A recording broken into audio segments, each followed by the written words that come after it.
1972, Kawasaki introduced the Z1, also known as the Kawasaki 900 Super 4. Following the introduction of Honda's CB750 in 1968, the Z1 helped popularize the inline four-cylinder. Fast forward 2018, Kawasaki released the Z900RS as a tribute to the original Z1.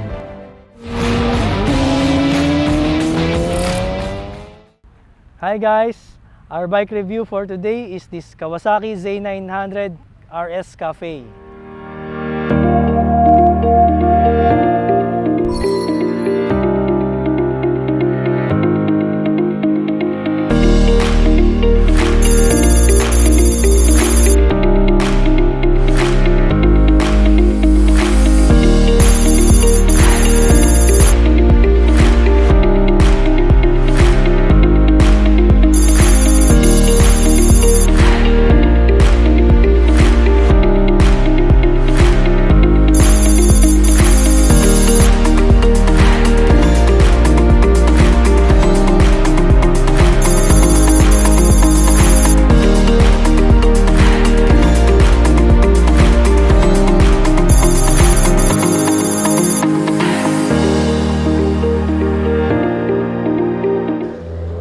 Siyang full system exhaust na K-Factory and these SW Motec side bags and SW Motec side bag bracket. Ito meron na siyang engine guards, gold runway and Denali aux LED lights, quad lock cell phone holder, LED headlights and LED signal lights. Ganda ng instrument panel niya.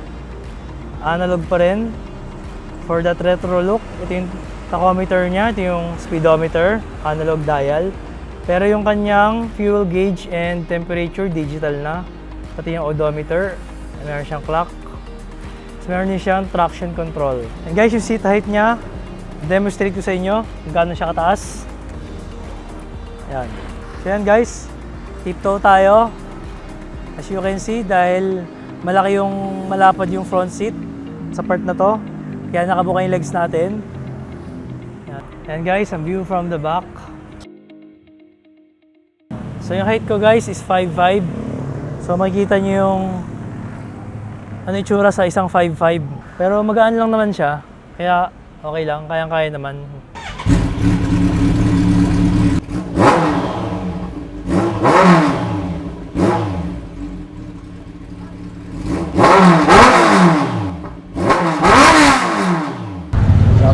Sa Weekday Warriors. Kay Pring, bagal mo. Ayun may-ari, si Jonathan. Ito naman, ito naka-on na yung ano niya. Sa Denali to. So, sa Denali. Sumasabay ito sa headline. Ito naman, sa gold runway. Press ito. Tapos ito na yung palakas niya. Pag press mo naman, yun yung mga modes niya. Okay, very good, maganda. Sold. Tapos isang... Thank you. Ako na bahala.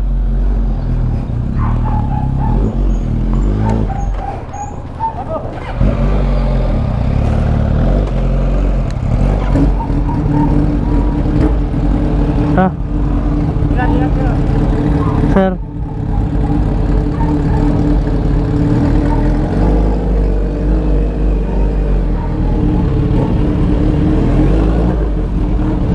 So ito na guys, our first ride. First impression of Kawasaki Z900RS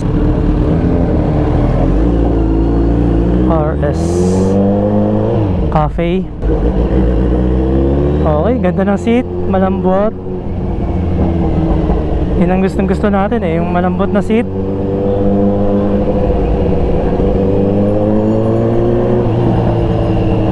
Maganda yung engine, smooth acceleration.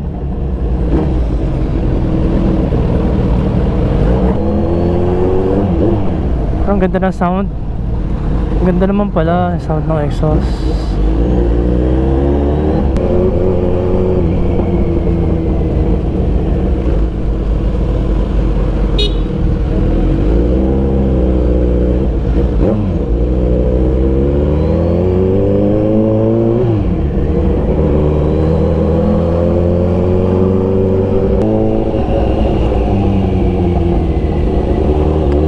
Okay na.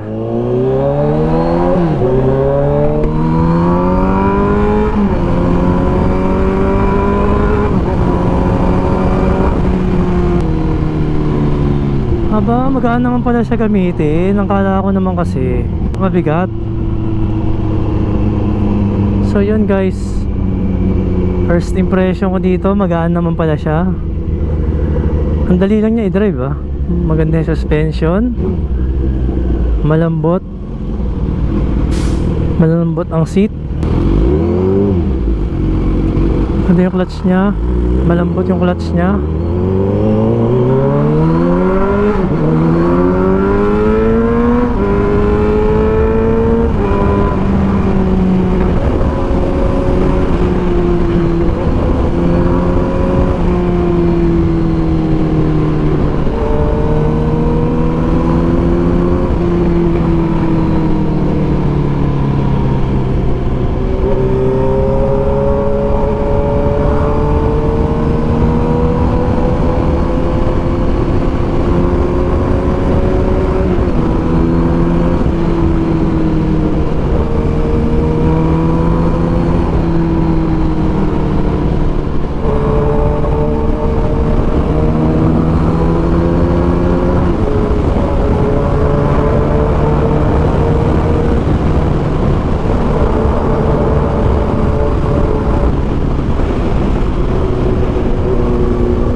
Yun, nag-enjoy ako sa kanya.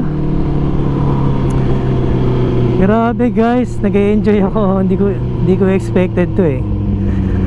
Kala ko kasi tong bike na to is ano yun, mukha siyang disente, mabait.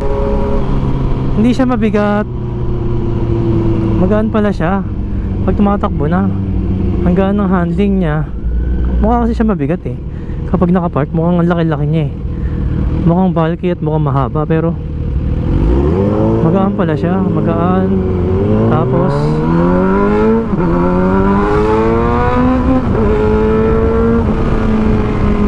ano, yung engine niya is lively ang engine.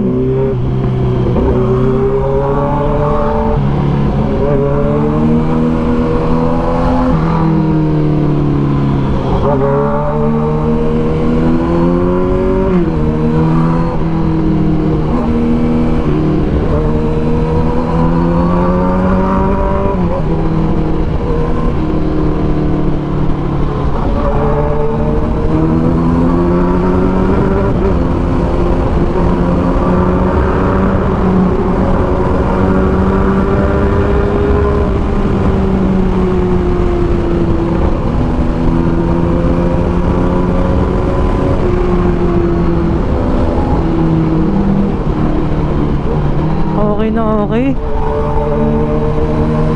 Masarap na pang long ride guys. Ang kapal ng padding ng seat. Makapal yung cushioning ng seat nya. Okay na okay. And hindi ko expected Hindi ko expected na ganito siya.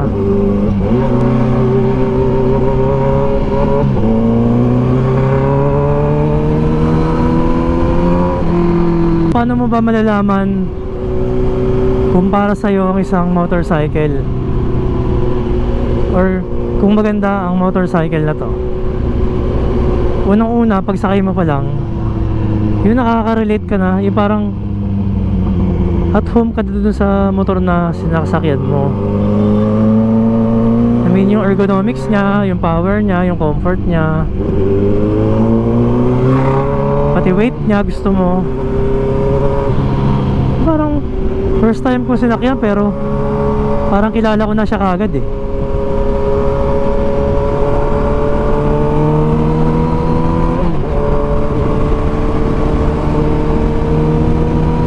Although dati kong bike is XSR 900, iba yung karakteristik nito eh. Mas magaan, mas maliit yung XSR. Heavier and bigger to, pero mas behave yung suspension, yung engine nya. It's made for comfort. Syempre meron din power kasi this is a 950cc engine.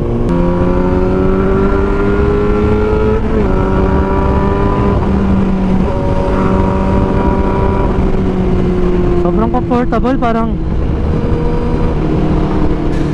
di ka matatakot na hatawin siya, oh. Grabe, sobrang effortless sa biyahe. It's effortless, grabe. Ang galing.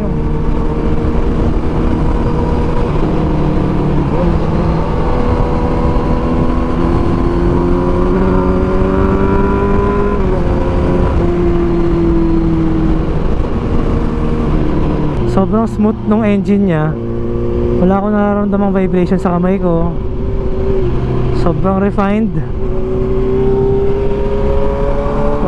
ng motorcycle na to. So that was the high speed testing. Ngayon testingin natin sa traffic. Yung seat height nya not bad. It's lower than an XSR 900, a little bit higher than a CB 650R. Nasa gitna. Still manageable. Kaya to ng mga shorter riders.